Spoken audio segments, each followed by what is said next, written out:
topics today, the cerebellum and the cerebral cortex. We are starting with the cerebellum. Cerebellum sometimes is referred to as the little brain.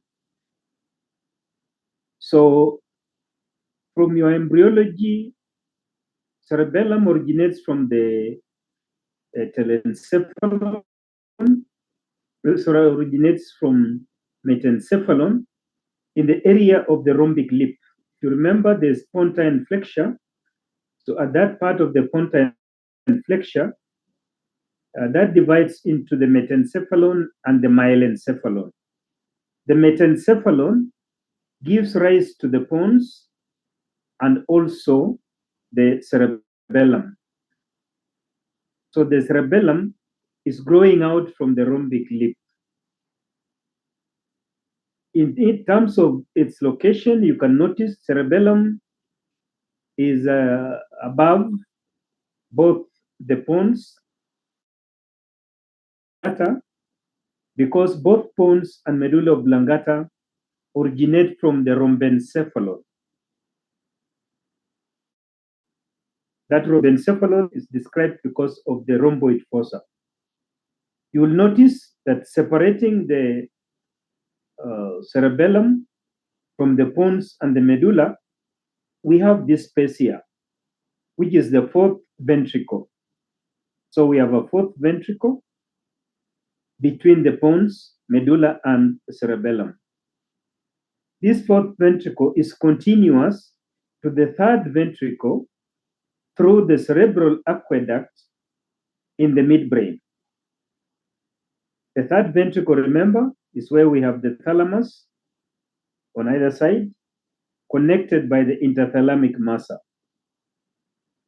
The cerebellum is also separated from the occipital lobe of the cerebral cortex by a dural fold that we refer to as the tendorium cerebelli.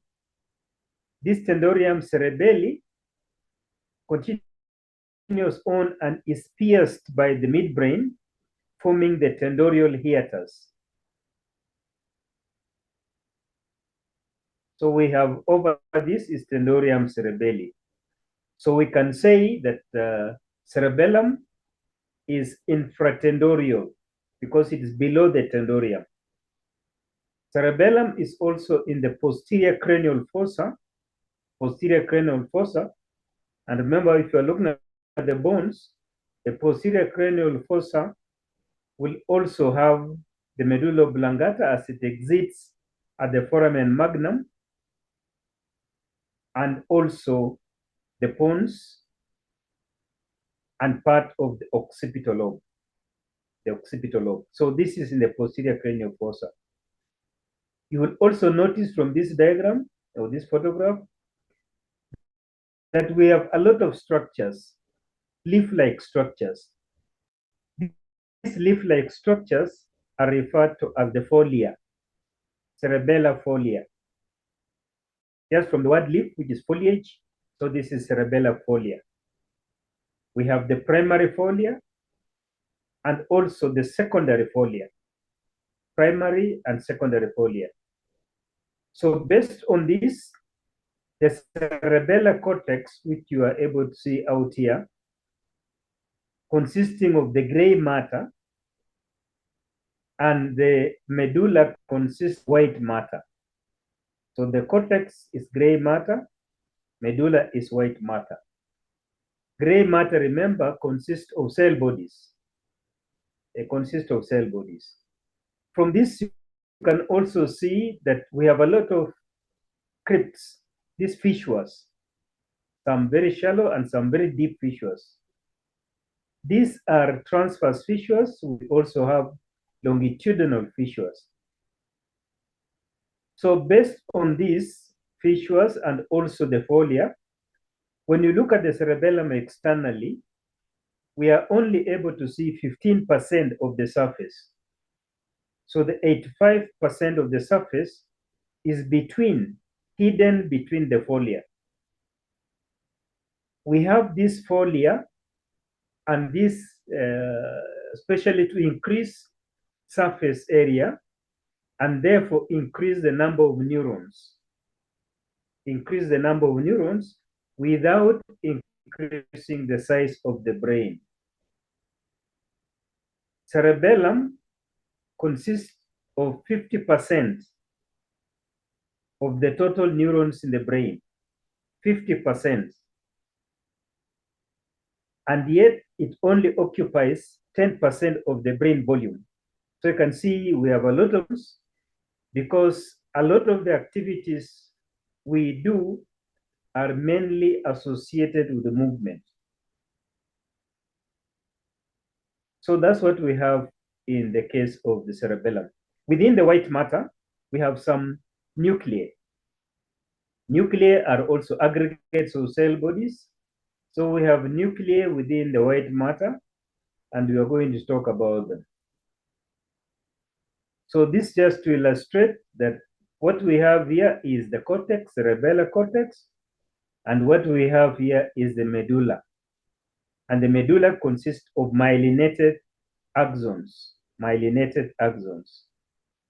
And the cortex consists of cell bodies. So based on this, you can see all these foldings here. This is a secondary folia. The whole of this is a primary folia. This protrusion is a secondary folia. So if it was a flat surface, then we will have fewer neurons, and therefore the brain had to be larger to accommodate all those neurons.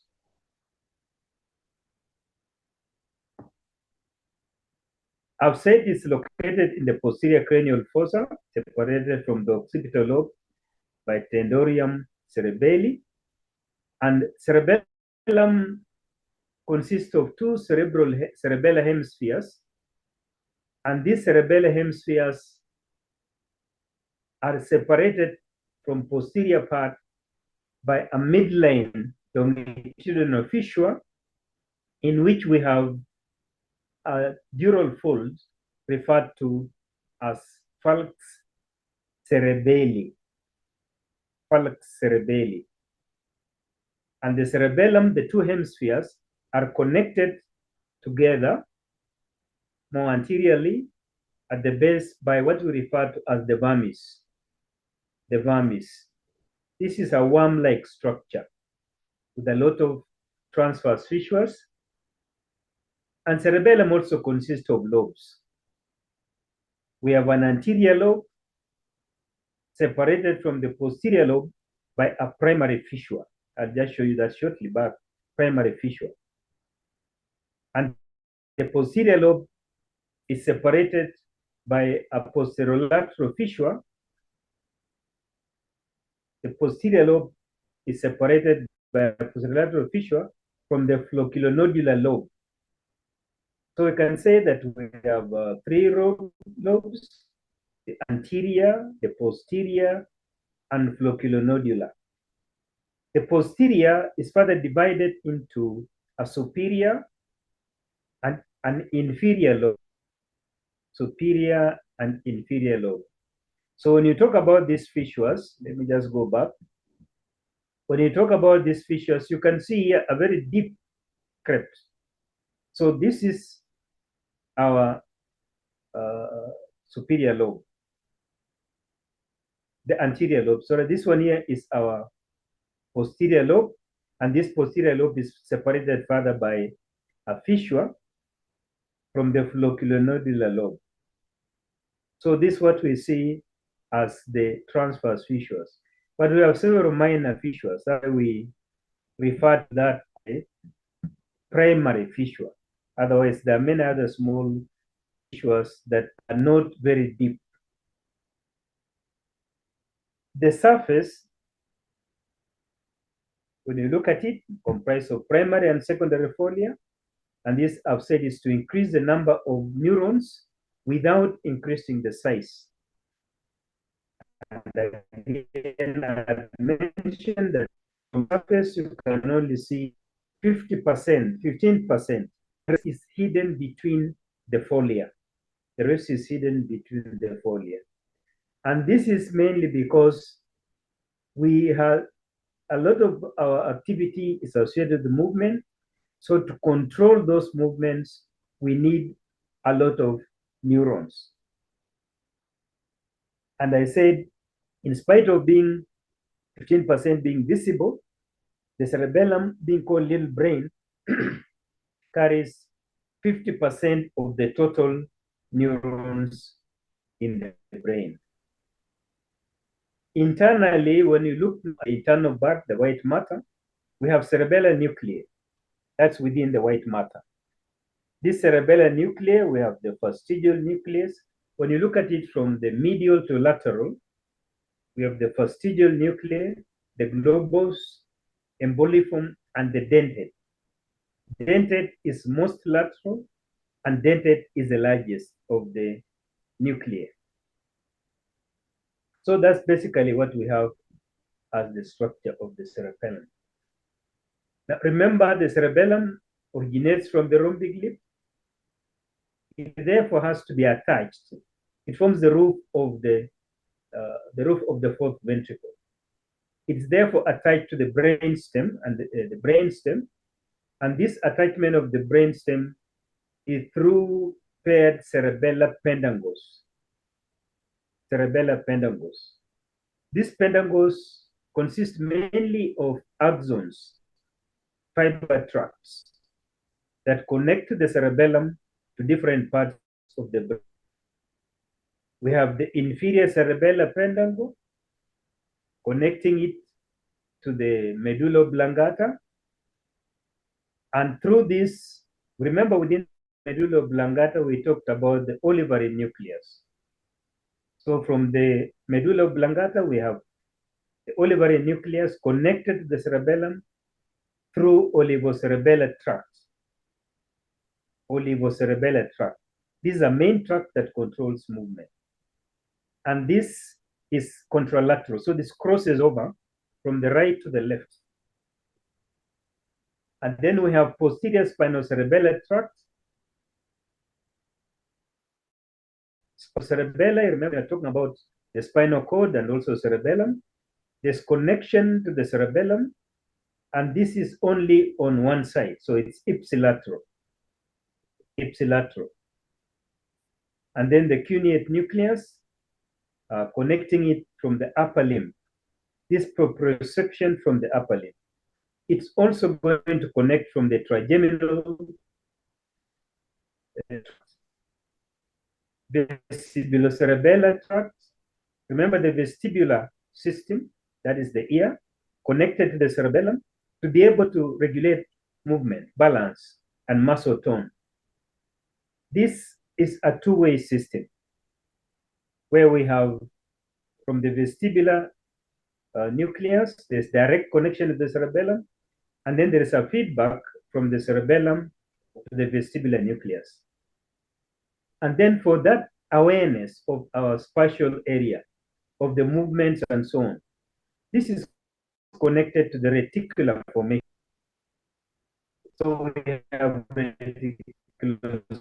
reticular formation, that brain, in the brainstem especially, that is for arousal, for awareness, where you are aware of your environment, and also for arousal.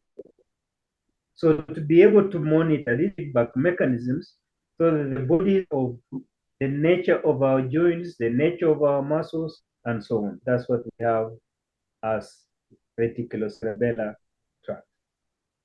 From the middle cerebellar pendangle, when you're talking about the pons, we talked about two types of fiber tracts at the basal part. We talked about longitudinal fibers in the pons, that is corticospinal tract, corticobulbar tract to the nuclei, and corticopontine tract. So those are the longitudinal tracts. And then from these longitudinal tracts, we also have transfer horizontal running fibers. These horizontal fibers eventually form the corticopontine tract. Corticopontine tract. So the middle cerebellar pendangle is the part that connects the cerebral cortex to the cerebellum. cerebral cortex to the cerebellum. It's like you want to initiate movement.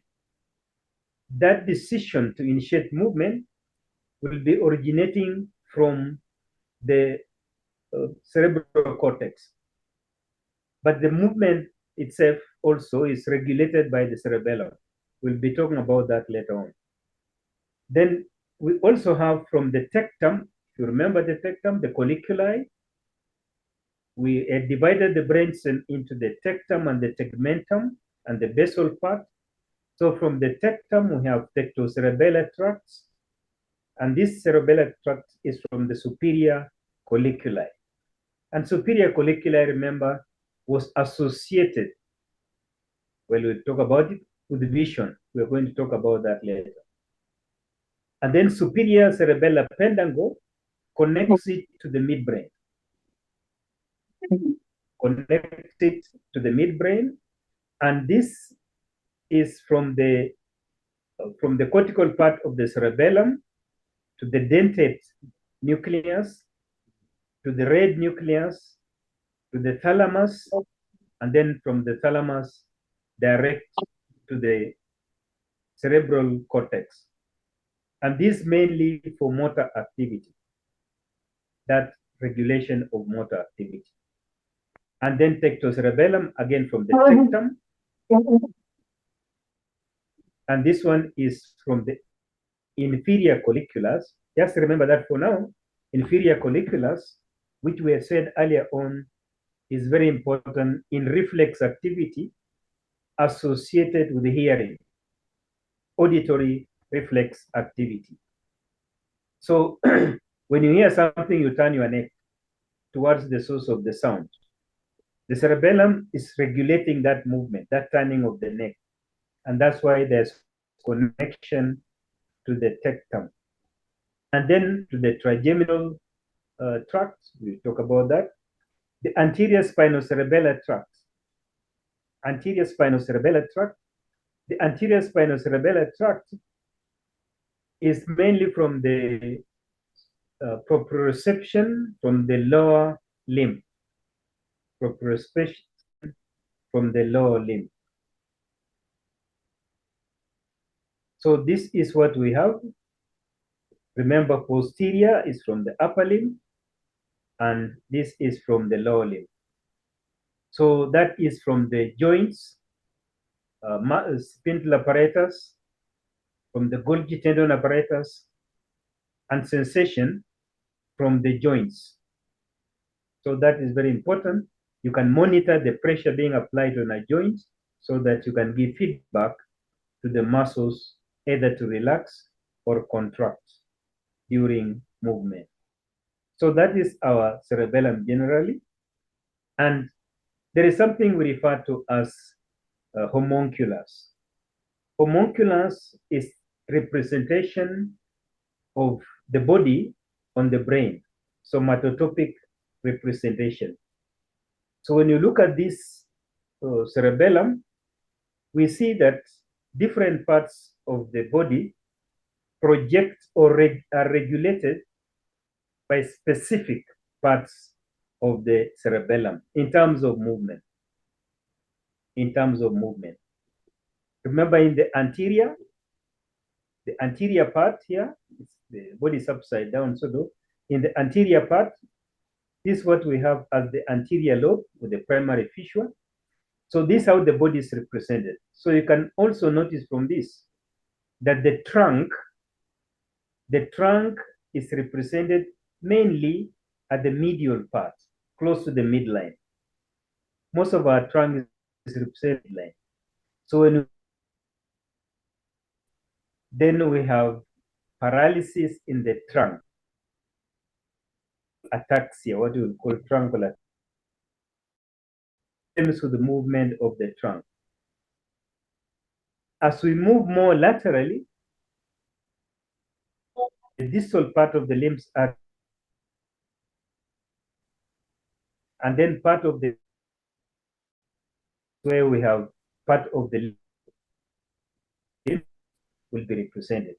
Unlike what we have in the cerebral cortex, you can see here, these are paired, a sort of representation. and also the the area of the cerebellum representing a specific activity has more neurons. This is what we refer to as somatotopic representation. Somatotopic representation. So if we are to have a damage in this midline part here in the anterior part, then you will have more paralysis, mainly close to the trunk muscles. If you have damage, the trunk muscles will be affected here, but most of the distal parts of the limbs will still be functioning. This is what we are calling somatotopic representation. So when you talk about the functional anatomy of the cerebellum, which parts of the cerebellum perform which functions? Just mentioning so that you are aware. We have the flocculonodular part. This is and the vermis. Flocculonodular part and the vermis are phylogenetically.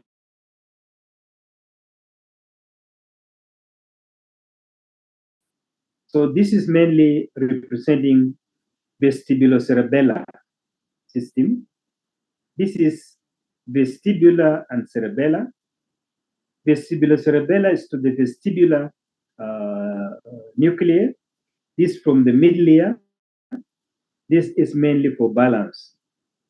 So for balance, for posture, eye movements. For example, if you close your eyes and move,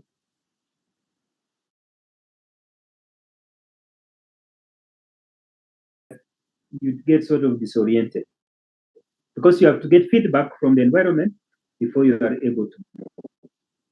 So that's posture and balance of the body. Remember, the middle ear is responsible for that. The vestibular part. Then the vermis also is part of an older part of the brain, and the intermediate part. You are moving from the medial to the lateral. Medial to lateral. So the vermis and the intermediate part is mainly spinocerebellar, from ascending fibers from the spinal cord to the cerebellum. And this again also is for posture and muscle tone, to regulate muscle tone. Information comes from the muscle spindle apparatus to the cerebellum.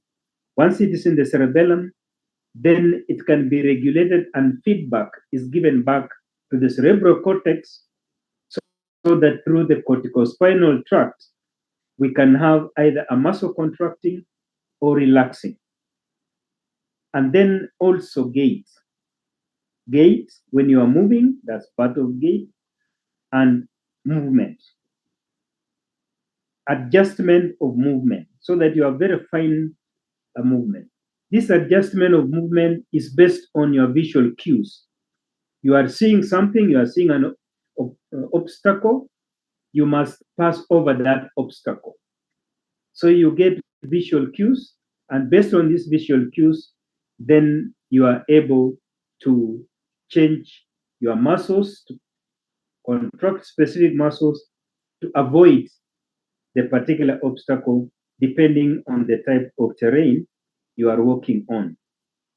So there's always a feedback mechanism. If there is damage to this part, then you have dysmetria. That means you cannot judge. You cannot judge distance. You cannot be able to, you misjudge the distance as dysmetria, measurements, because you have to get feedback. And then, of course, staggering and so on. For the lateral hemisphere, that's the most lateral now, is cerebellum. This is connected to the cerebral cortex. Cerebral cortex. And this one here is from the dentate nucleus to the thalamus to the corticothalamic tract. And this is very important for skilled movements. Skilled movement. So most laterally, just like what we were looking at the homunculus, you are able to move your fingers. That skilled movements of writing and so on is controlled from the most lateral part. Also, voluntary movement. Remember, voluntary movement is initiated from the cerebral cortex, and then that voluntary movement now is part of it is modulated by the cerebellum. There is motor planning. The motor planning, you plan as you move all the time after that movement. But there's also programmed movement, learning, memory.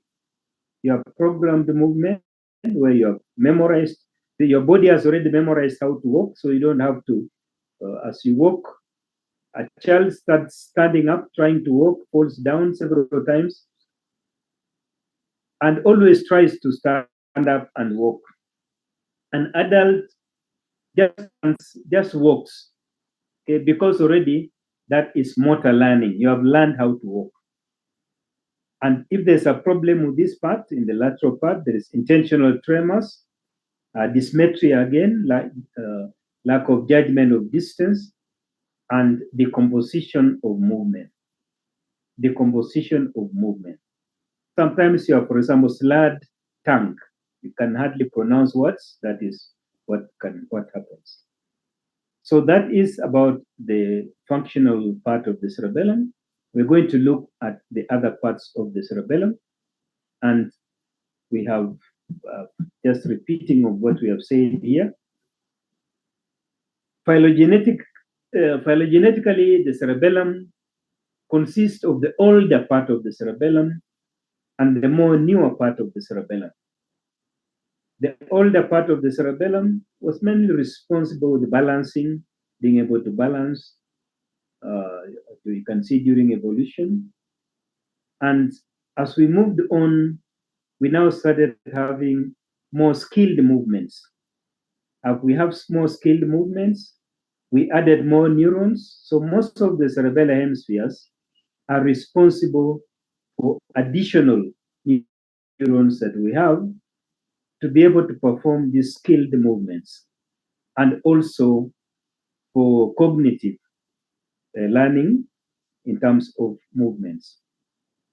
So we classify the cerebellum into achycerebellum, that is flobulonodular system, which is talk vestibular, mainly for balancing, and then paleocerebellum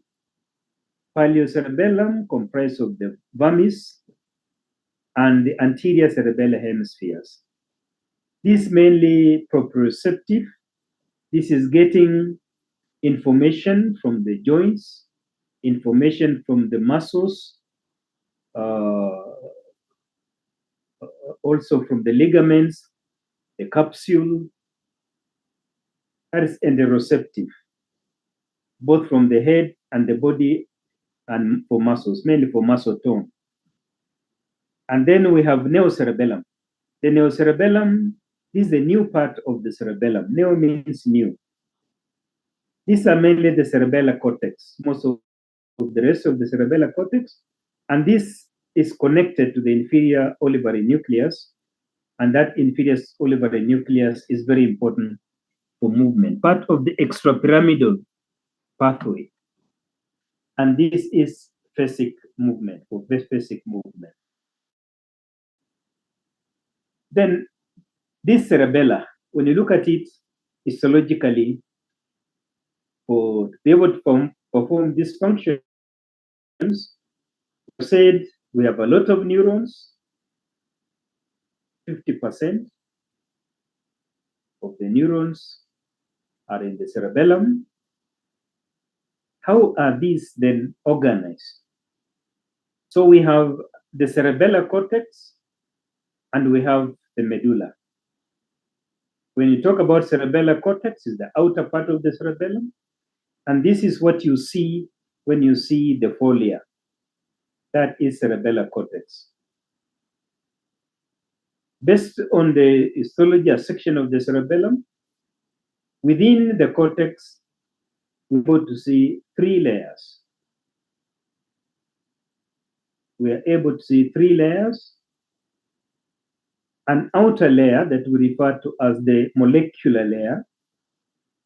And this molecular layer has very few cells. The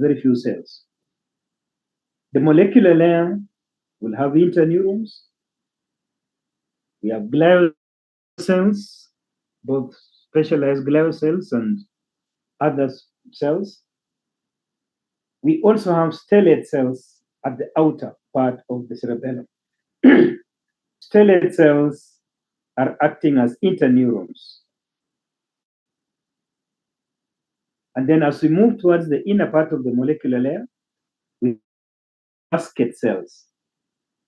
These basket cells are referred to as basket cells because their terminal dendrites come around the cell body of the Purkinje.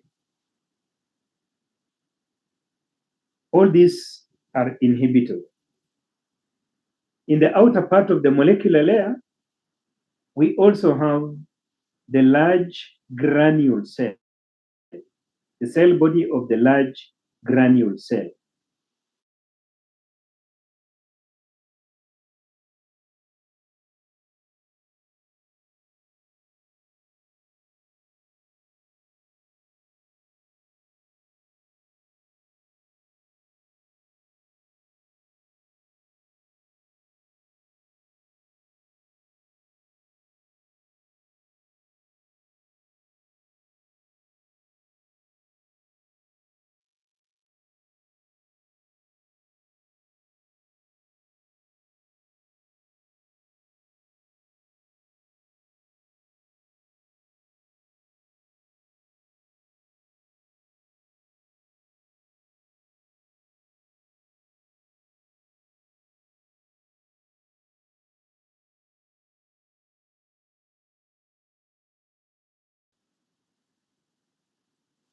Yes. Lazarus? Thank you. Yes. So we have this aberration of the Purkinje dendrites that form what sometimes is called dendritic tree. I'm going to show you. We also have dendrites for the climbing fibers because these synapse directly with the Purkinje. So that's what we have in the outer part that we refer to as the molecular layer.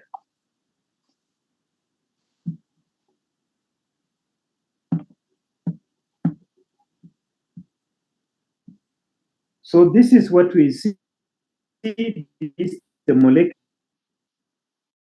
layer here. The cell bodies are for both the basket cells, the ones close to the Purkinje here, and the outermost are the stellate cells. Here you can see these ones are dendrites of the Purkinje. So these dendrites of the Purkinje form some dendritic tree. That's what's called arborizations. And then from the small granule cells, this divides, bifurcates, and the axon continue on as parallel fibers. These are the parallel fibers. So these parallel fibers, one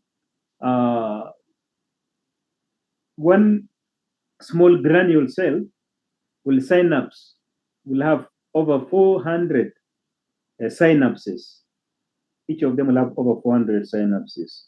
So this just to tell you that it's very important in terms of synapsing. So that is the molecular layer. The next layer is this part here, which is a single layer of the Purkinje, the cell body of the Purkinje. So this we refer to as the ganglionic layer.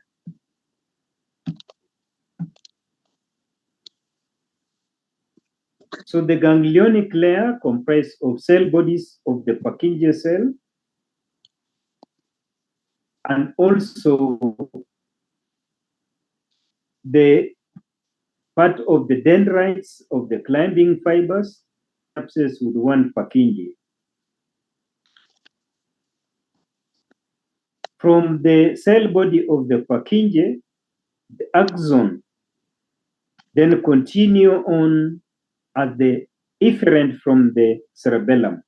And that axon will be synapsing at the dentate gyri or other nuclei within the brainstem. These axons are the output. Axons of the Purkinje are the only output from the cerebellum. So they are the efferents from the cerebellum. And they usually have GABA neurotransmitters, which are inhibitory.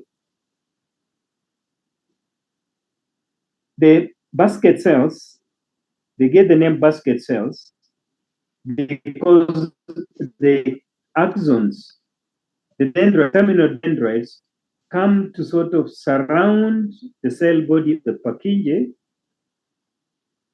forming something like a basket. That's why they are called basket cells. That cell body is in the inner part of the molecular layer, and all these are inhibitory. We also have climbing fibers, and one climbing fiber synapses with the cell body of one climbing fiber synapses with one Purkinje cell.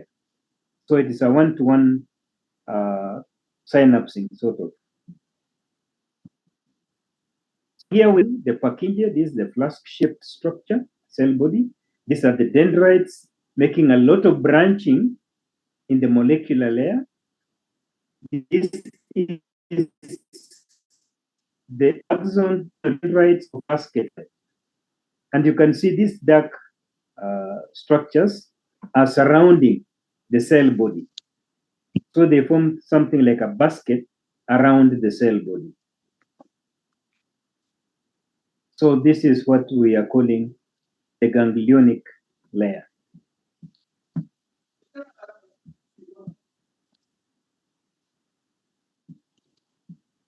The next deeper layer is what we call the granular layer.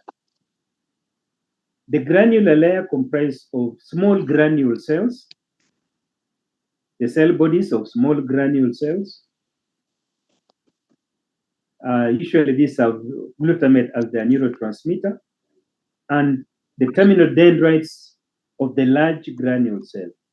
Remember that the large granule cell, the cell body is in the molecular layer.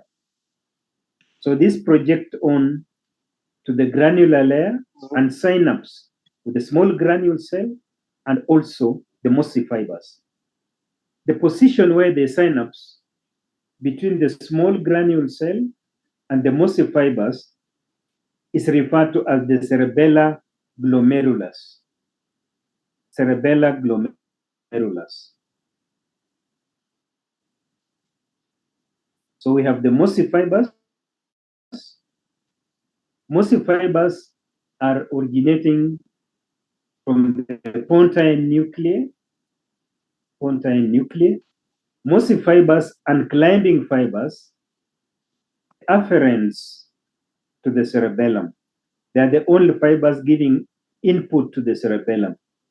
So all those tracts we talked about as the spinocerebellar and all those eventually go to the cerebellum as mossy fibers.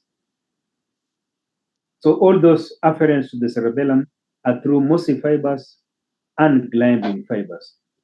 We have from the olivary nucleus, we have from the pontine nuclei, all those are now going to go to the cerebellum as mossy fibers or climbing fibers. So the mossy fibers, the Golgi cell, terminal dendrites of the Golgi cell, and the dendrites of the small granule cells are synapsing at the position we refer to as the cerebellar glomerulus. Within this area, we also have axons of the climbing fibers, which pass on to synapse with the cerebellum, to synapse to the Purkinje. So these are passing through the granular layer. We have glial cells, and the glial cells around the cellular glomerulus are referred to as the vallet cells. They form something close, sort of protecting the cerebellar glomerulus, around the cerebellar glomerulus. These are referred to as vallet cells. But we also have other glial cells that we refer to as banana cells, but all the other glial cells are also present. That is the astrocytes, the oligodendrocytes, the microglia are all present. This part was the molecular layer. This part was the ganglionic layer, which is a single layer of cell bodies of cerebellum.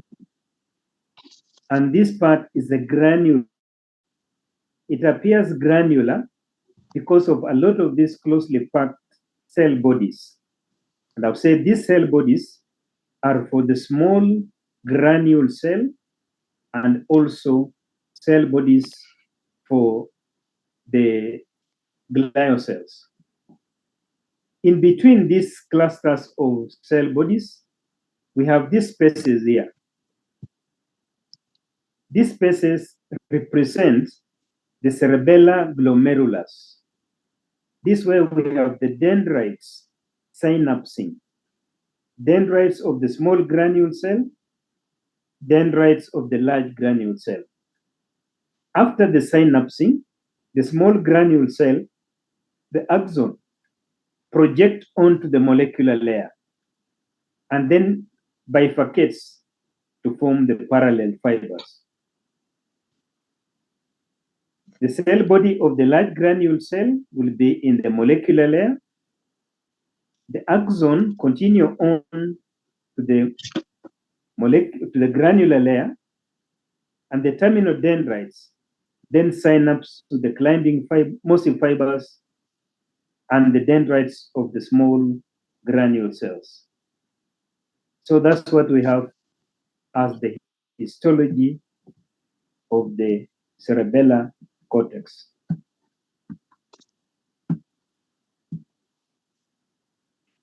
The neurotransmitters involved here are aspartate, which is excitatory, associated with the climbing fibers, glutamate, which is excitatory, associated with the small granule cell, the GABA, which is inhibitory, associated with the Purkinje, Golgi basket, and stellate cells.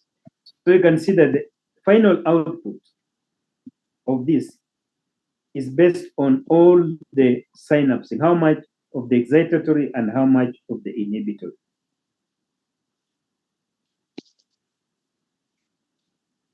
When you look at the architectonics of the cerebellum, we can define something close to a functional unit.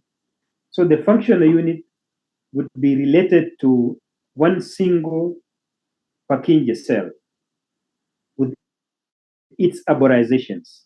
So from these arborizations, the synapsing of this Purkinje, the climbing fibers, synapsing the Purkinje, and then all this excitatory by the small granule cells with the parallel fibers and so on, synapsing with the dendrites of the Purkinje, axodendric type of synapses. The output will be from the axon of the cerebellum. So the entire output of the cerebellum is from this Purkinje cell. These are the outer part. We have the stellate cells, and then we have the basket cells in the inner part. So the basket cells are the ones giving rise to a basket-like structure around the cell body of the Purkinje.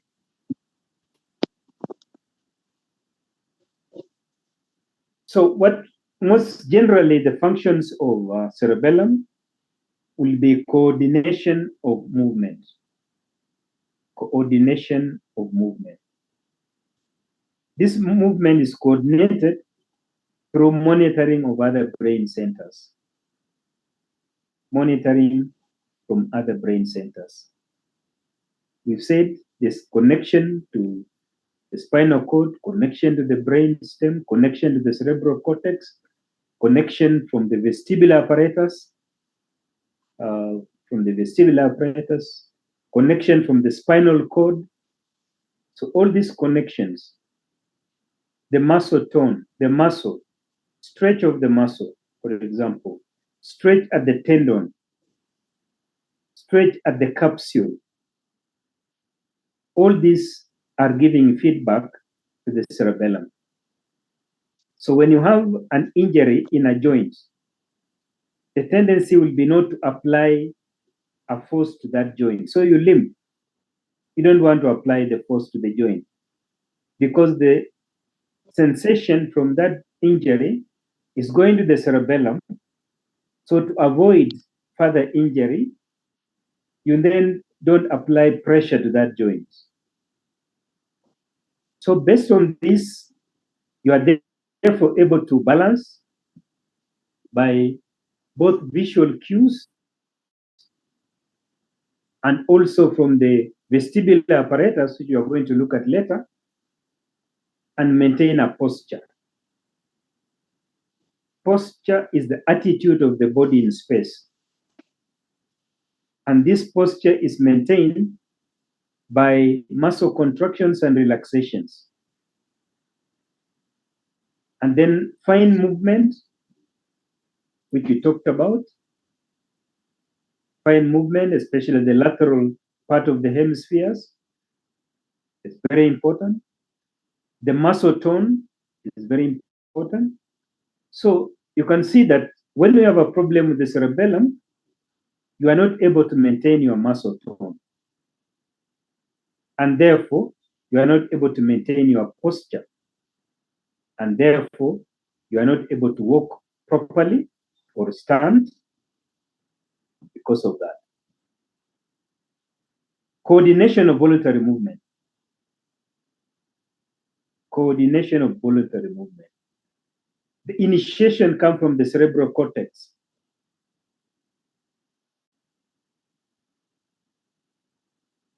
Through corticopontine, corticopondocerebellar. Through the corticopontine fibers, which form the longitudinal fibers of the pontine.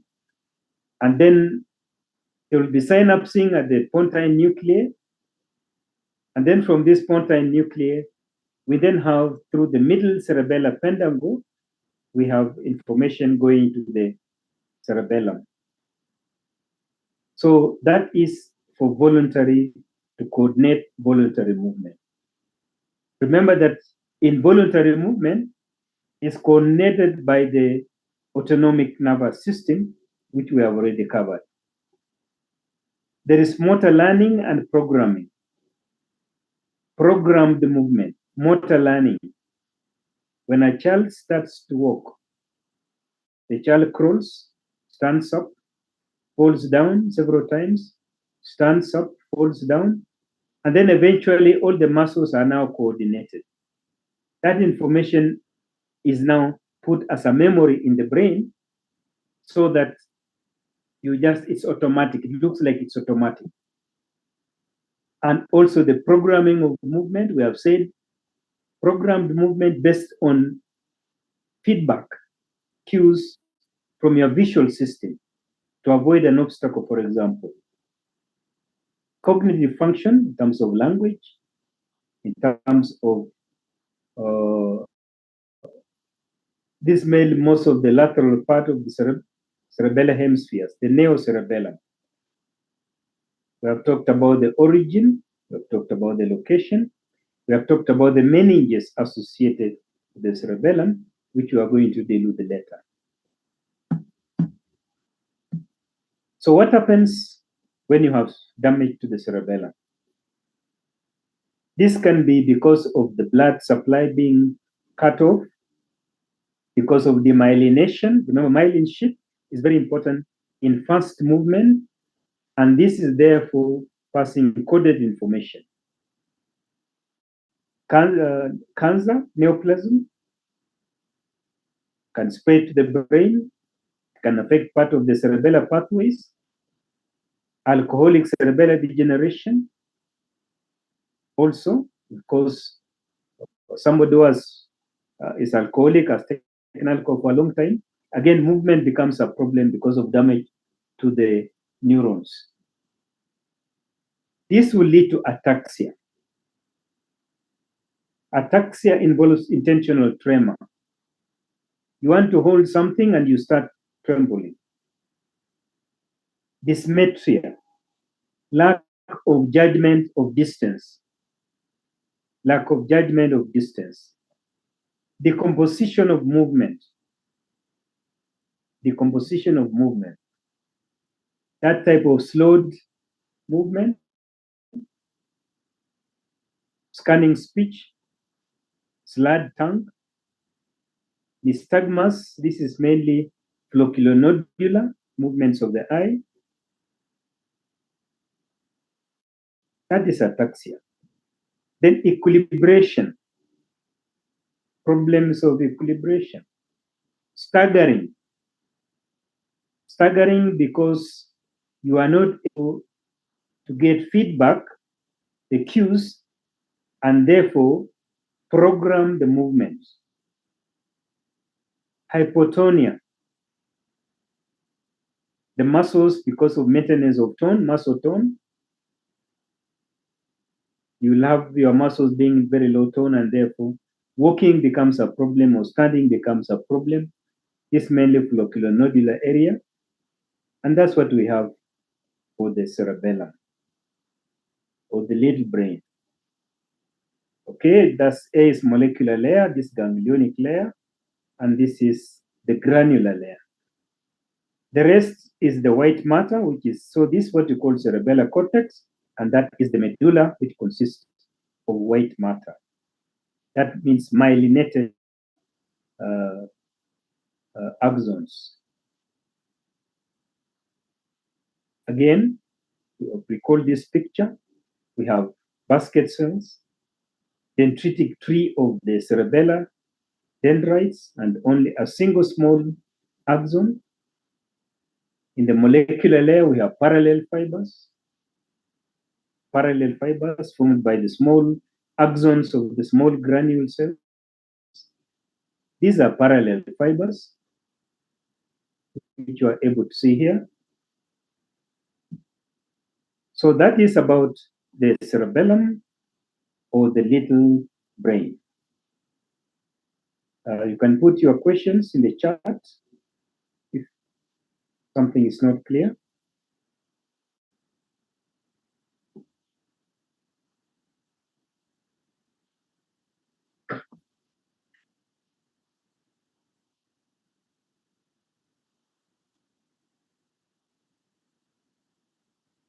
Thank you. Looks like there's no question. We'll now want to go to the big brain. The big brain. The other one was the little brain, but this next one is the big brain. The big brain, also referred to as the cerebral cortex. Cerebral cortex.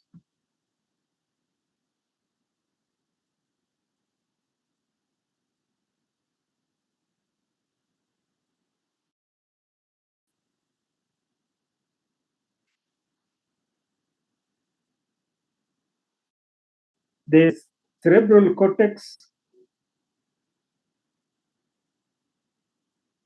like I've said, it's a big brain. It has quite a number of neurons.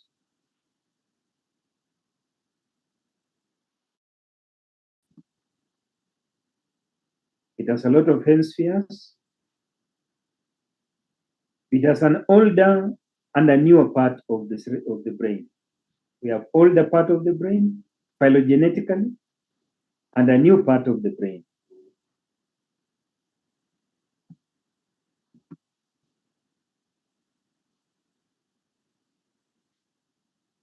Looking at this laterally, this is our little brain, or what we refer to as the cerebellum. And this is the cerebral hemispheres, also called cerebral cortex. The outer part is the cortex. The cortex has a lot of depressions that we refer to as the sulcus, and convolutions that we refer to as the gyri. Depressions and elevations. The elevations are the gyri, the depressions are the sulcus. We have deep depressions, and these deep depressions are fissures. So remember the sulci and the gyri. This also is the same application like what we had in the case of the cerebellum. We want to increase the surface area without increasing the size of the brain. If you remember what we talked about during embryology, we said the cerebral cortex and the cerebellum develop by an inside-out layering. So the outermost cells are the latest to migrate, the last to migrate out from the mantle zone. Remember also that from our neural tube, we had the matrix zone, the mantle zone, and the marginal zone. Cells migrate from the matrix zone through the mantle zone and form an outer layer whose cells are still capable of mitosis. That we refer to as the cortical layer. A cortical layer or external matrix. So we have an internal matrix, we have an external matrix, and in between that, we have an intermediate. So the cells in the external matrix then continue dividing and reorganize themselves.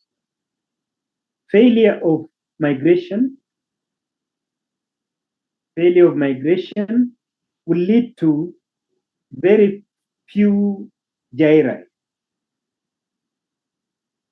Very few gyri. It's like a flat brain. Or very small gyri.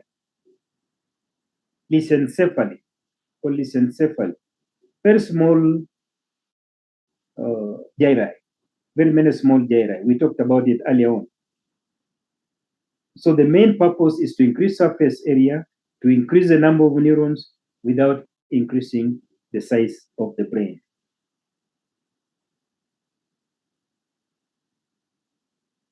Just like what we saw in the case of the cerebellum, we have somatotopic representation.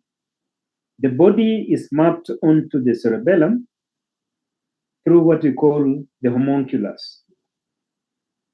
So this is our homunculus.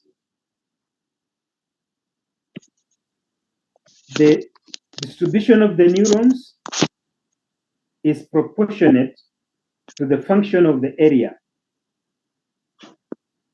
Proportionate to the function of the area. You can notice here that our thumb occupies a very big part compared to our, say, the entire thigh or even the leg in terms of distribution. This is because the thumb performs more intricate functions. Our tongue also is larger, occupies a bigger area. So this is in terms of motor control, and this in terms of sensory control. This motor control, this sensory control. So the motor control is in the precentral gyri. This is in the precentral gyri, and this is in the postcentral gyri. The postcentral gyri is represented in the parietal lobe, and precentral is mainly frontal. So this is what we refer to as the homunculus. Just like the picture we saw in the case of the cerebellum. So we have what we call somatotopic representation. The body is represented by, in a specific part of the brain, and the activity of that part of the body is represented by a larger number of neurons depending on the activity.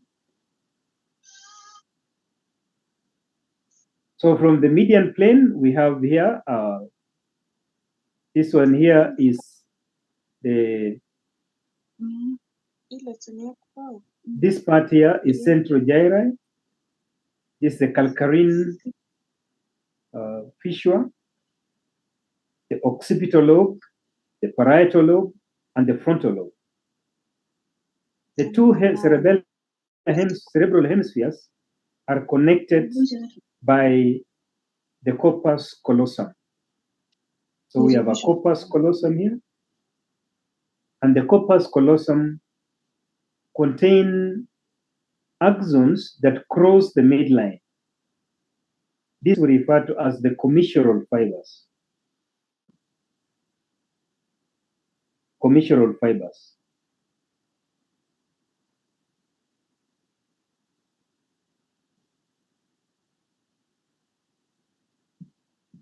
So in terms of classification, I've said the cerebral cortex consists of the older part of the cerebral cortex and the new part of the cerebral cortex, or the neocerebellum.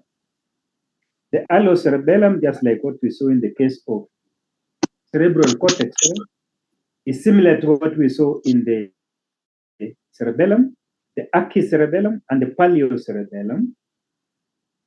And then the new cortex, based on the type of neurons we have, can either be homotypic, where we are not able to distinguish very clearly the distribution of the neurons are not very clear, the layers are not very clear, or homotypic and heterotypic, where we can be able to see very clearly the type of cells and classify.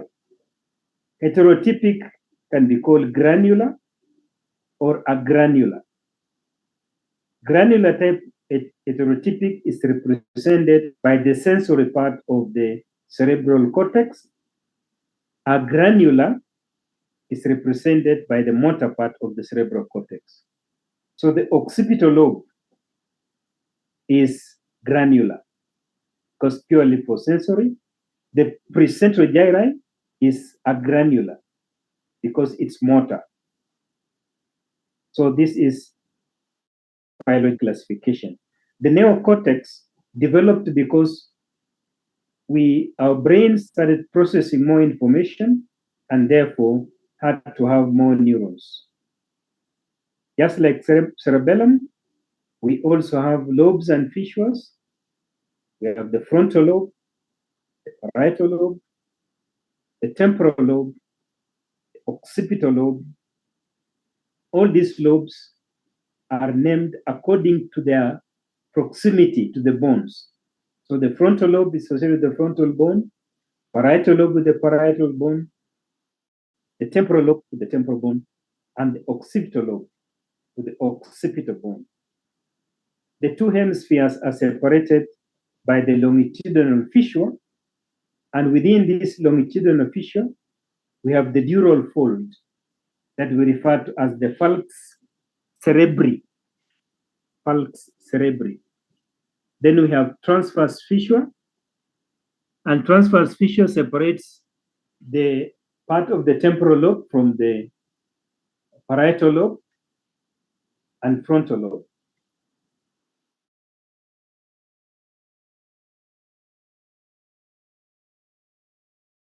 These are landmarks that we use when you are looking at functions of the brain, specific brain. And then the central sulcus is very important, which now divides the precentral, that is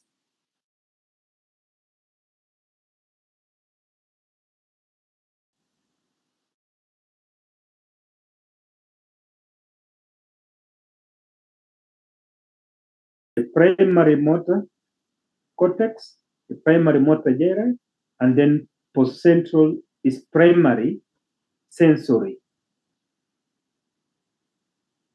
Anterior to the primary motor, we have the premotor areas. the frontal lobe. And then anterior to the postcentral gyri, we have sensory association areas.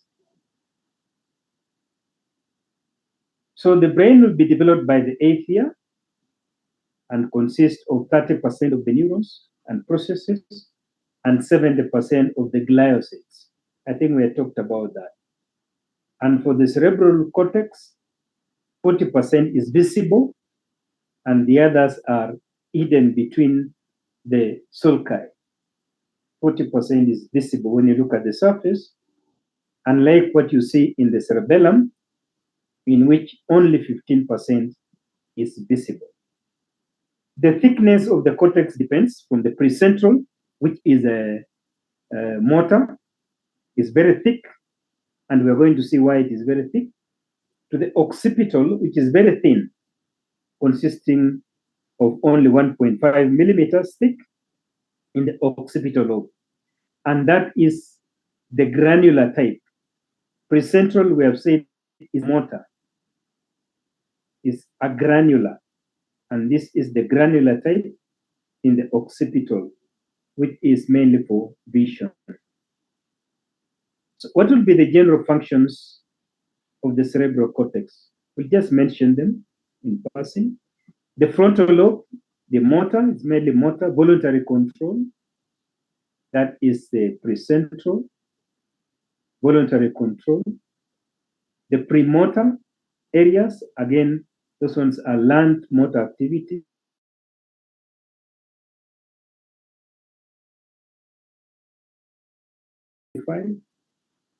The prefrontal part, which is area 9, 10, and 11, is executive functions of the brain. So we are going to look at those executive functions, what they are, and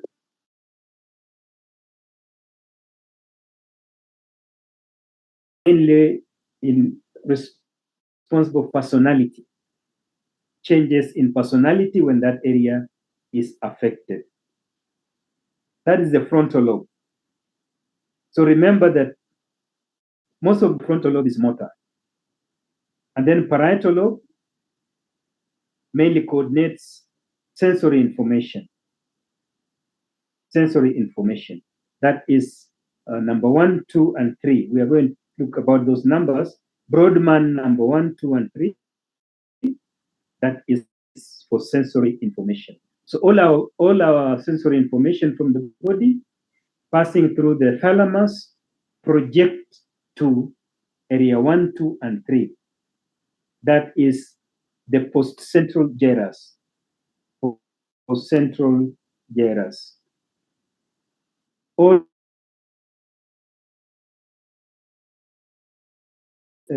Broadman area number 4. That's now where the information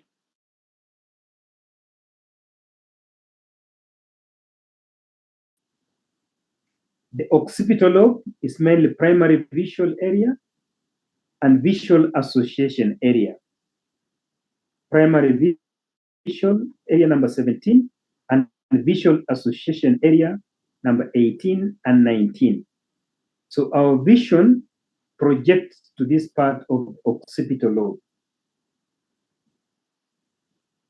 Our temporal lobe is very important for memory formation. Part of the medial part of the temporal lobe is important for memory. That is within the hippocampus. We have the primary auditory area for hearing, that is 41 and 42. The feeding area, primary gustatory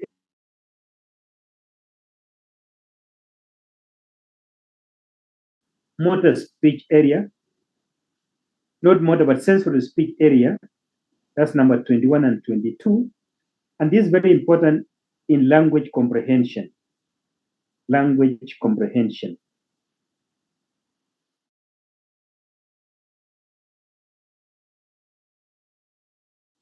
Area number 37. Object recognition, area number 20. So you can see the temporal lobe plays a very important role. Very, very important role. So those are the lobes and their function. So what would be the general functions of the cerebral cortex? It's mainly to integrate sensory and motor activity. Sensory and motor activity. So we have the part that is for sensory, that is postcentral gyrus and associated areas. The part that is responsible for motor, the precentral primary motor area, and also the premotor areas. That is perception, memory, initiation of movement,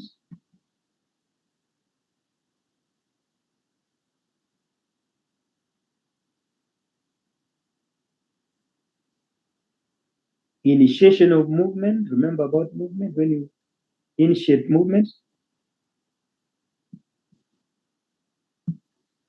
That is voluntary activity. Language,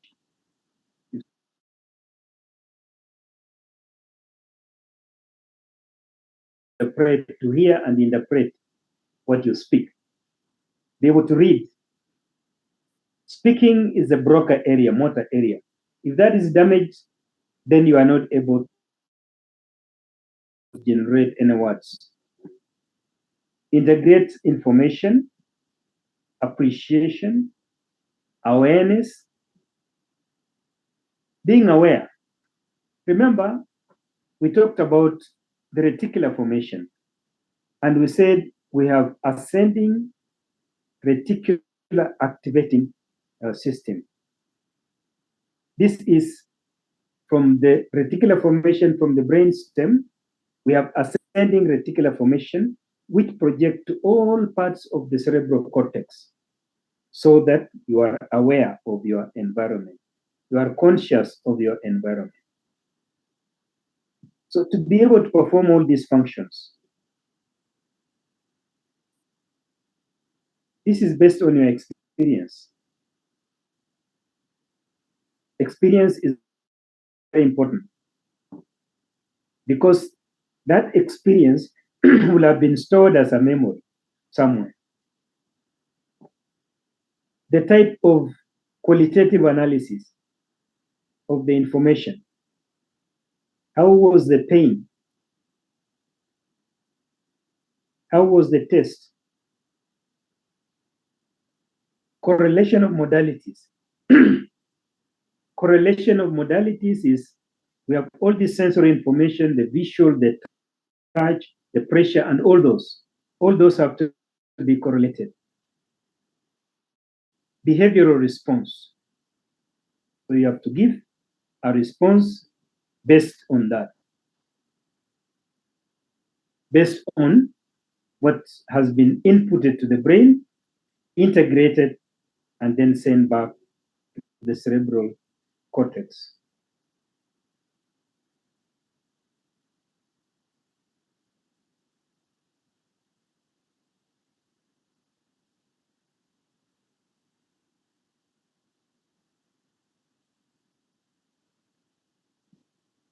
So that's about cerebral cortex in terms of the functions.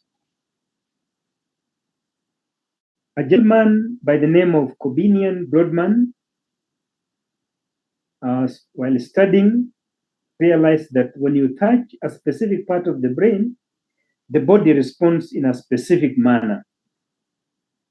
So he then developed what we call Brodmann mapping.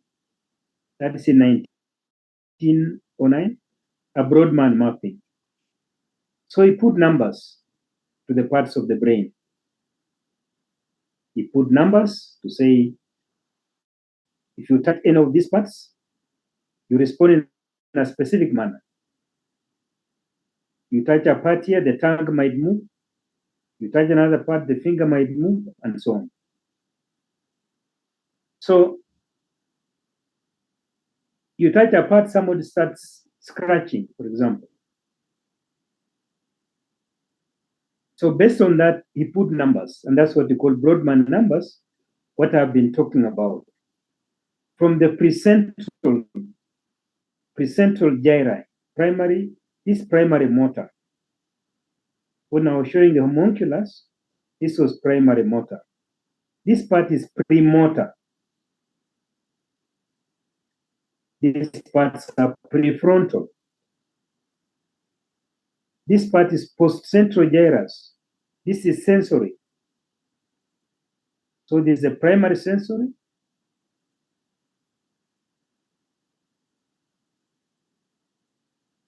And this is sensory association areas.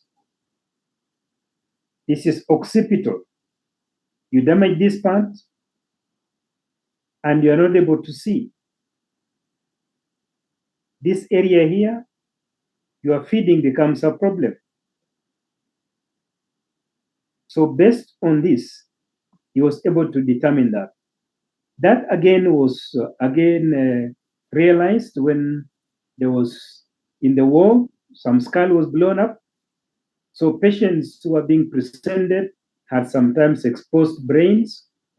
And when specific parts of the brains were touched, then there was a specific response.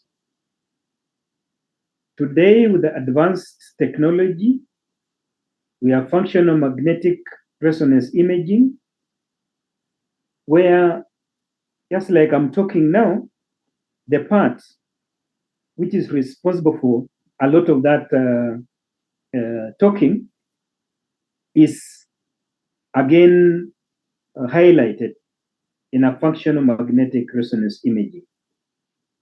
When you are thinking very hard, why is that so? For example, when you are talking or the part of the brain is very active, there's more blood flow to that area. More blood flow to that.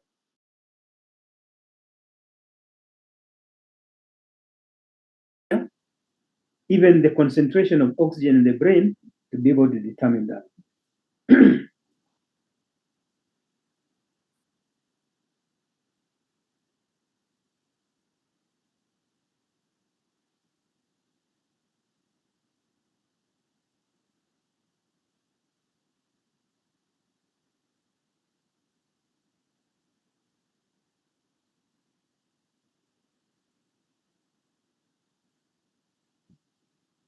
Well, somebody is asking about feeding and temporal lobe.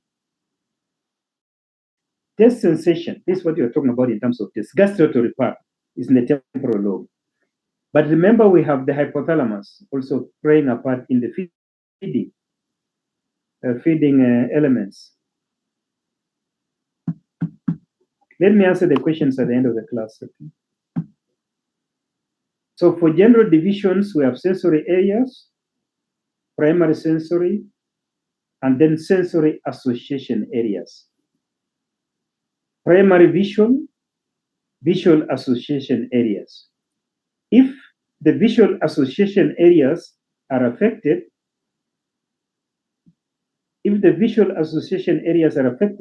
you can still see, but you cannot interpret what you are seeing. Smell, the piriform lobe in the temporal lobe. If that is affected, then you have problems with smell. Gustatory feeding, that is again in the temporal lobe. Primary auditory, that is in the temporal lobe. Auditory association, when from the hearing is projected. The hearing is projected to this part of the temporal lobe. We are going to talk about auditory pathway, then you'll be able to see, and also visual pathway. And then for the motor, primary motor, that is number 4, the precentral. Premotor areas, number 6. Broca speech area. Broca speech area, that means being able to speak, motor speech, to be able to, your tongue to be able to move and so on. That's in the Broca speech area. Frontal eye fields. This part here is responsible for part of movements of the eye. We are going to mention that later on. And then we have association areas. Association areas are areas where we have integration of the information. Prefrontal which we talked about. The Weniger is language, sensory, speech area, and so on. So this just to illustrate that different parts of the cerebral cortex perform specific functions. For the prefrontal cortex, the primary function is orchestration of thoughts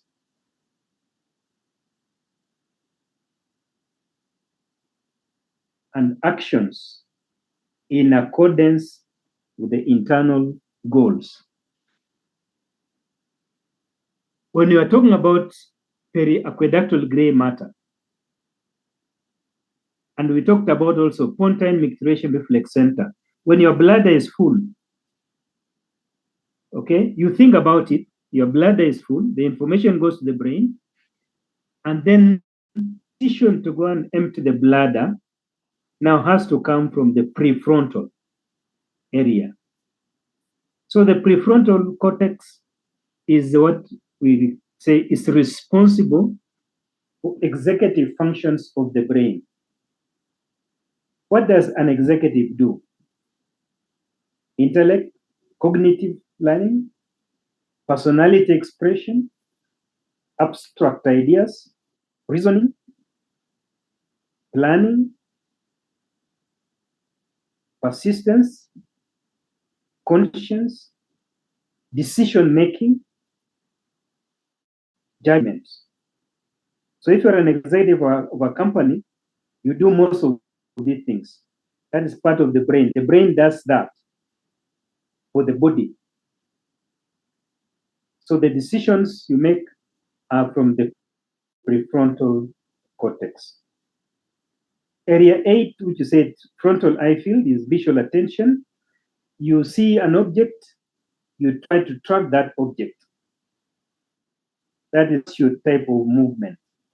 Your eyes move to pursue that object. Or saccadic movements, where your eye is all the time oscillating. That's why you don't see a blind spot, although the eye has a blind spot. So what happens when you have vascular accidents? Primary motor. In the primary motor cortex, to remember, corticospinal tract, at the level of the medulla oblongata, there is decussation, pyramidal decussation. So the fibers from the right cross to the left, the fibers from the left to the right. So if there's damage in this area, then we have contralateral spastic paralysis. Contralateral spastic paralysis. In spastic paralysis, there is increased muscle tone, there is high reflexity in spastic paralysis. This is because you have damaged the upper motor neurons. The corticospinal tract are upper motors. This can also occur anywhere within the pathway of the corticospinal tract, whether it is in the midbrain, whether it's in the pons, whether it's in the medulla. This can also occur.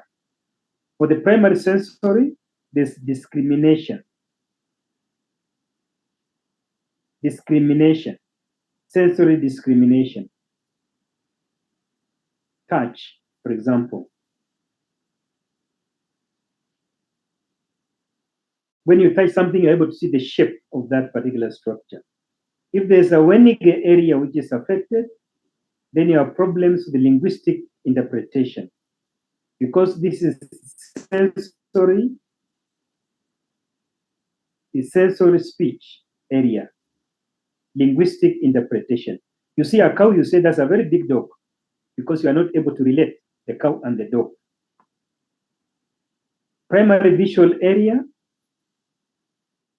that's in the occipital lobe.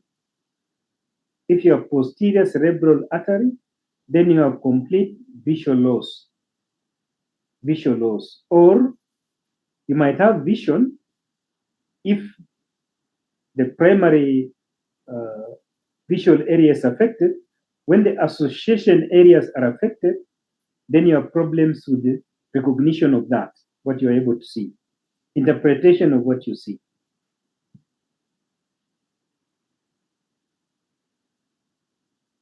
Now, from here, we have parts like in the temporal lobe, you can become deaf. If there's a problem with the temporal lobe. In the insula, you can have nausea, vomiting, or salivation, increased salivation, and blood pressure. The piriform lobe of the temporal lobe also plays a role in interpretation of sensory information, both visual, for example, being able to organize our face, memory, behavior, and also sensory experience. So these are some of the things. Now, the temporal lobe on the lateral side of the brain is supplied by the middle cerebral artery. Middle cerebral artery. So most of this would be affected. The medial side of the brain, close to the longitudinal fissure, is supplied by the anterior cerebral artery. And if you are looking at our homunculus, then the middle part of the brain represents the limbs. The lateral side represents mainly the body, the trunk, the head. Region will be on the lateral side. So you have the anterior cerebral, then paralysis from the lower part of your body. Then posterior cerebral artery supplies the occipital lobe. So if you have that problem, then you have visual problems.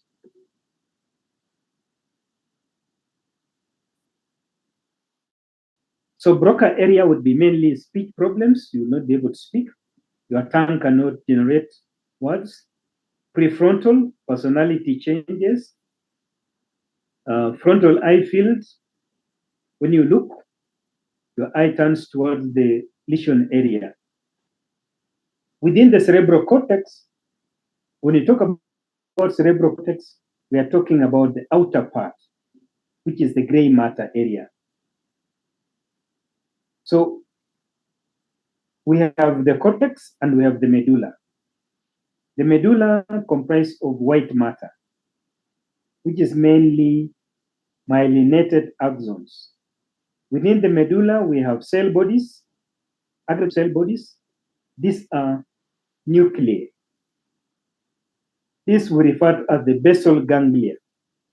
The basal ganglia. So from this part of the medulla, within the white matter, we have several types of fibers. I have said those fibers that connect the two hemispheres we refer to as the commissural fibers. Commissural fibers. They cross the midline. We also saw commissural fibers when you're talking about the spinal cord. The fibers connecting different parts of the same part of the brain, like one gyri and the other gyri, those ones we refer to as association fibers. Association fibers.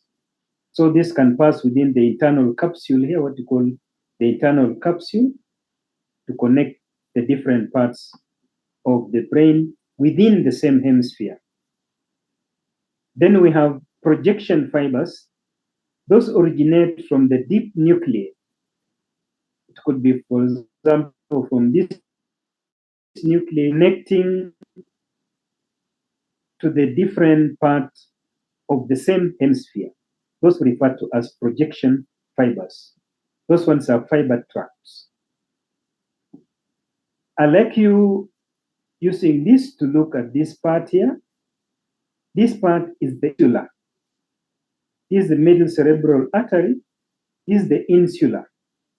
Insula sometimes is referred to as an island. An island. And here, when this is damaged, then you have that nausea and vertigo. This is arising because of the hemispheric rotation. If you remember about hemispheric rotation, the way the brain grows, one from anterior towards the posterior and then winds back to form the piriform lobe. Again, I'd like you to look at this part here, which is highly folded, and you will notice here we have very little of the white matter. This part is referred to as Hammond's horn. Hammond's horn, also referred to as the hippocampus, on the medial side of the temporal lobe, the hippocampus. We'll be looking at that later on. So within the white matter, dispersed within the white matter, we have aggregates of gray matter. This gray matter, we have here the caudate, the head and the tail of the caudate, the body and the tail of the caudate. We have the putamen, we have the globus pallidus, claustrum, and between the caudate and the putamen, we have this white matter here. This white matter is the internal capsule. Internal capsule. Internal capsule consists of so many fibers for very many tracts, whether it is vision, whether it is auditory, all this pass within the internal capsule, what we are referring as the projection fibers.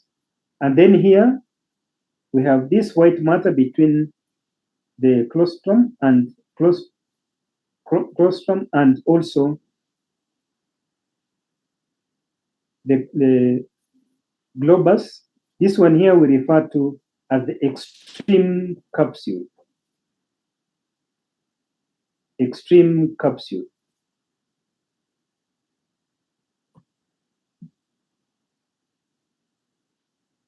So for the brain, let's look at the histology of this cerebral cortex. We have said it's very complicated, but let's look at the histology of the cerebral cortex. We have looked at the cerebellum, the neocortex, what we refer to as the neocortex, the new part of the cortex, leave alone the paleocortex and archicortex.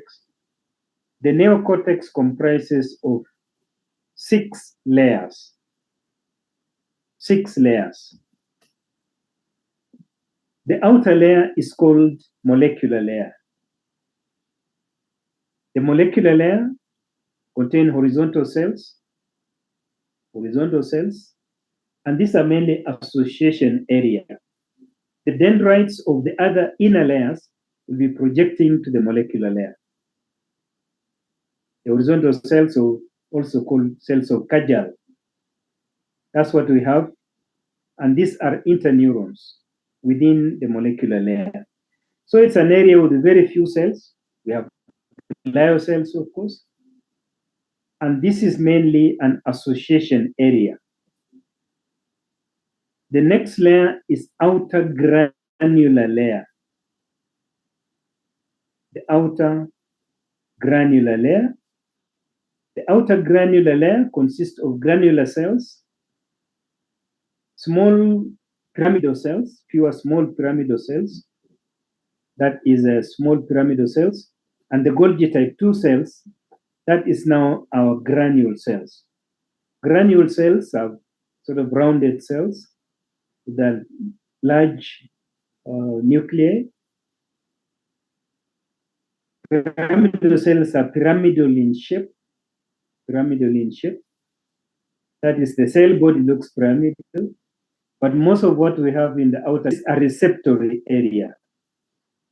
Part of what we talked about in terms of the projection thalamocortical will be ending in this receptory area, and also from the inner layers, the dendrites project to this area here. Then we have the outer pyramidal layer. The outer pyramidal layer consists of pyramidal cells and also the granule cells, type 3 Golgi cells, granule cells, and some Martinotti cells. The name Martinotti is just because somebody referred to as Martinotti is the one who described them. So this is what we have as an association area. Again, we have a lot of synapsing in this particular area. And then inner granular layer. The inner granular layer consists of stellate neurons, small pyramidal cells, and this is the main receptory area. So those tracts that terminate in the cerebral cortex, most of them will be terminating and synapsing within this inner granular layer. In the case of the occipital lobe, the visual cortex, this layer is split into two layers. This layer is split into two layers, the inner granular layer. And this layer is more prominent in the granular type of cortex. The inner pyramidal layer, this is mainly the output layer of the cerebral cortex. It contains in the motor part, it contains very large pyramidal shaped cells, and the dendrites of these pyramidal shaped cells project all the way to the molecular layer. The large pyramidal cells are referred to as bed cells. Bed cells, these are motor neurons, bed cells. The dendrites project to the molecular layer, and therefore this layer forms the association connecting the contents of association fibers, connecting different parts of the brain, the commissural fibers, they cross the midline, and also projection fibers. So the axons of these pyramidal cells form association, commissural, or pyramidal.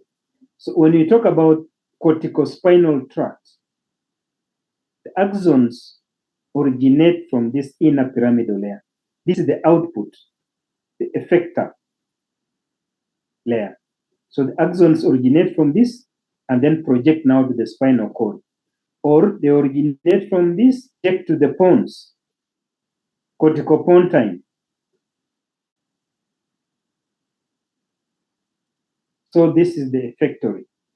And then the last layer is a polymorphic layer comprising of mainly mixed type of neurons. Mixed type of neurons, fusiform neurons, small granule neurons, and so on. So all these are the layers of the cerebral cortex. So we have the molecular layer, outer granular layer, outer pyramidal layer, inner granular layer, inner pyramidal layer, and polymorphic layer. And the main functions are the molecular layer is association, outer granular layer is receptory, outer pyramidal layer is association, inner granular layer is effectory. So this is what we have as the layers of the cerebral cortex.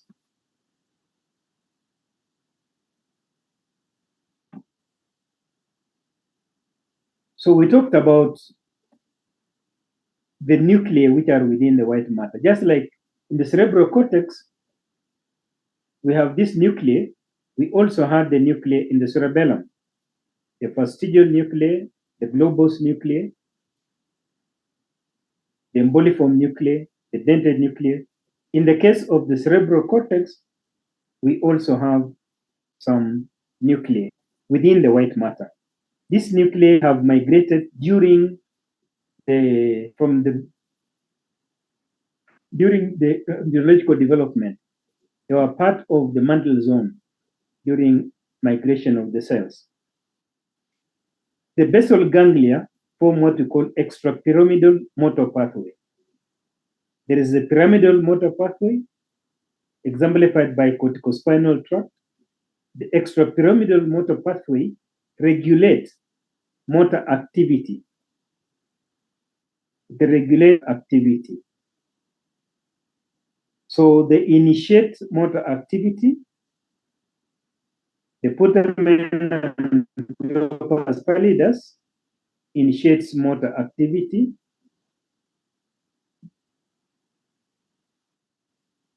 The putamen and then this globus pallidus, these collectively are referred to as the lentiform nucleus because it looks like a lens.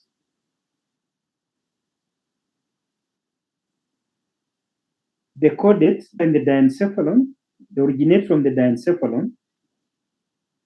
The chordate nucleus here is from the telencephalon. The claustrum, that's what we have out here. Between this, what we have as extreme capsule, this is the internal capsule. And then within the brainstem, we talked about substantia nigra and the red nucleus. Substantia nigra and the red nucleus. All these constitute what we call extrapyramidal motor pathway. Remember, there was rubrospinal from the red nucleus to the spinal cord, which we talked about. So these ones here, when they are affected, then that fine tuning of movement is affected.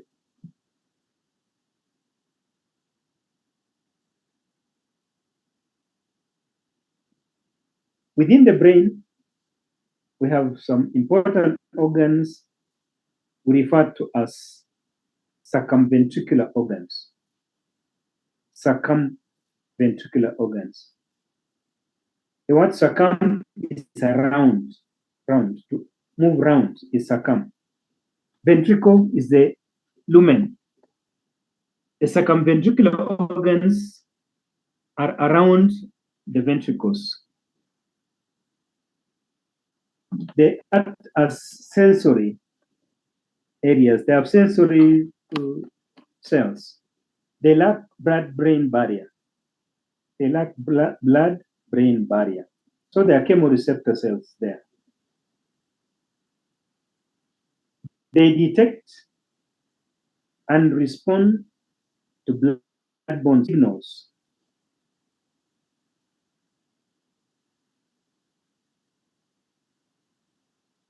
That include hormones.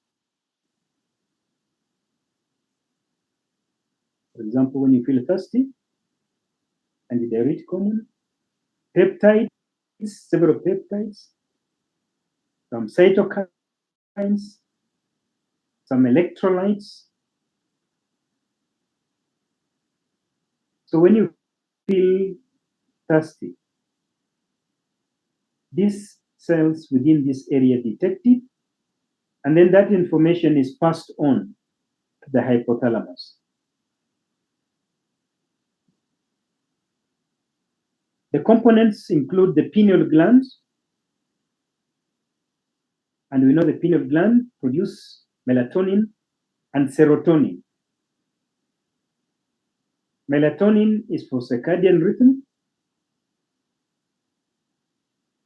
Serotonin is very important in mood, regulation of mood. Area post rema is located where the fourth ventricle now continue on as the central canal. Fourth ventricle continue as central canal. And that one there, again, are chemoreceptors. They will detect the oxygen, carbon dioxide, the acidic alkalinity of blood, osmolar blood, subphonical organ, the organ vasculosum lamina terminalis are the most terminal parts of the telencephalon. The neurohypophysis, remember before the hormones, neurohypophysis release the hormones. The median eminence, within the median eminence, remember this way we have the releasing hormones being released, subcommissural organs. So these ones are circumventricular organs. What would be their function? Vomiting reflex center in the area postrema. Some chemicals trigger you to vomit. So those chemicals reach the area postrema. They stimulate the cells, and then that information is then passed to the vagus nerve so that you vomit. You can vomit by seeing something, or by eating something, or by smelling something. All those now trigger this area postrema. Cerebrospinal fluid diffusion and modification, this subcommissural organ, and this regulate flow of cerebrospinal fluid. Neuroendocrine regulation, you already know about neuroendocrine regulation. At the median eminence, where we have growth hormone releasing factors, gonadotropin releasing factors, gonadotropin releasing factors, corticotropin releasing factors, or growth hormone releasing factors. All these are released at the median eminence, which are then transported by the secondary, the portal system, to the secondary capillary plexus in the hypophysis. Circadian rhythm. Remember, pineal gland, stimulation of melatonin production, and therefore sleep-wake cycles. Appetite and energy balance. The feeding center in the hypothalamus, detecting insulin and glucose levels, and therefore being stimulated to be able to either eat. Ghrelin. Ghrelin is produced from the stomach.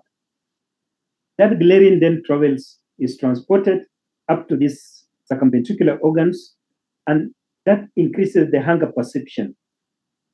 So within the hypothalamus, that's the feeding center, you now feel like you must eat something. Leptin, the hormone produced by fat, adipose tissue, by adipocyte. If there's more leptin produced, then you feel satisfied, satiety. Again, the leptin is transported, detected by those circumventricular organs, and the information is then sent to the hypothalamus. Specific hypothalamic nuclei, which are for feeding and satiety. The blood pressure regulation, subphonic organ. The subphonical organ detects angiotensin 2, which then stimulates water uptake. Remember, there's the role of angiotensinogen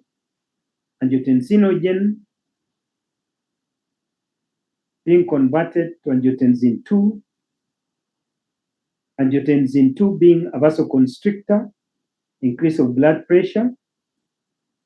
Angiotensin 2 stimulates the adrenal cortex to produce aldosterone, which causes increase in reabsorption of sodium and consequently increase in water absorption.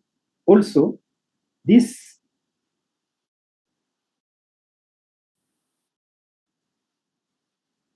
uptake of water, that means you can also feel thirsty. So when you feel thirsty, you are able to drink more water. Again, this is from the subphonicular organ. Immune barrier communication. Area postrema, organ vasculosum, lamina terminalis, detect circulating cytokines in the body. So when these cytokines are detected, then you feel some fever, you feel feverish, and therefore the body responds accordingly. Body fluid balance and osmosensation, subfunicular organ and organ vasculosum, lamina terminalis. This detects plasma osmolarity, and therefore you feel thirsty, and vasopressin is released. So those are part of the cerebral cortex that are important as areas which do not have blood-brain barrier, and therefore chemicals can pass and stimulate the neurons in that area. And you can see varied actions of those circumventricular organs. Thank you. We have looked at the cerebellum, both mentioned gross parts and the histology and their functions. We've looked at the cerebral cortex, classified the cerebral cortex based on Brodmann mapping as primary, motor, and cortex, sensory areas.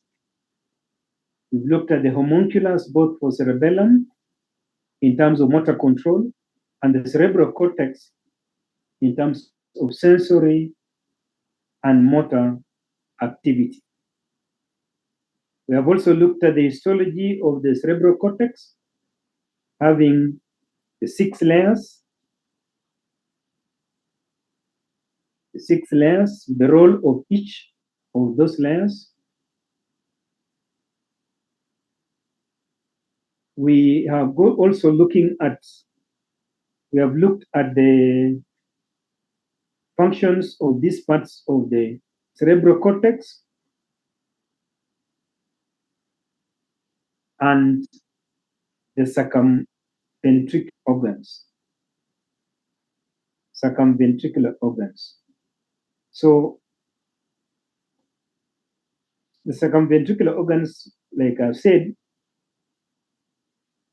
are very important chemosensory organs within the cerebral cortex, detecting both cytokines.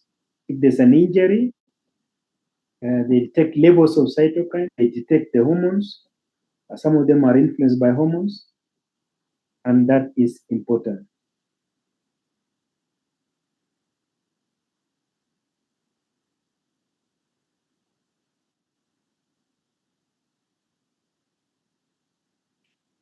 I will stop there for this particular class of today.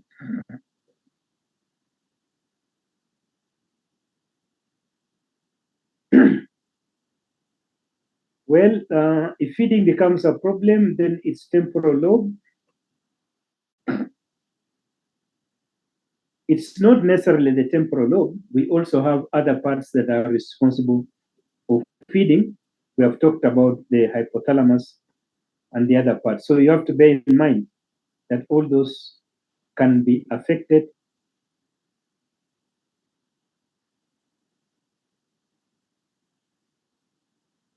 All those can also be affected. Cerebral cortex and cerebellum are one and the same thing, one and the same term. Sometimes when you talk about cerebral cortex, you talk about cerebrum, you're talking about both cortex and the medulla. When you talk about cerebral cortex, you're talking about the outer part of the cortex, excluding the medulla.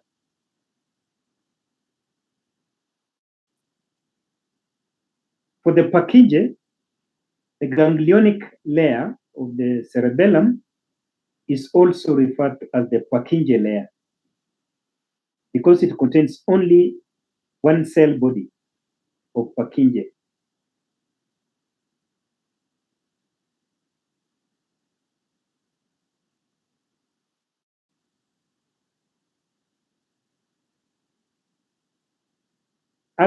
Chronic alcoholism, in terms of effect on the cerebellum, Normally, chronic alcoholism affects vitamin B1 metabolism, and that the cells need vitamin B1. So in the absence of vitamin B1, the cells degenerate. And that's why in chronic alcoholism, we have all those symptoms of motor deficiency in chronic alcoholism.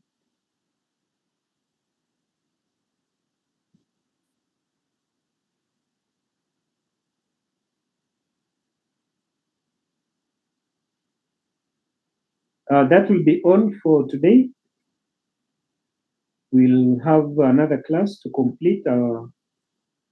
We'll have 2 classes more, one on sensory system and then one on the limbic system to complete our neurolocomotor class.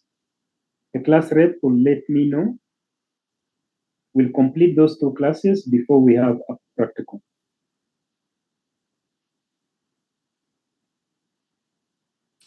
Class rep, an announcement? No. Thank you. So let me know when you can have the next class within the weekend.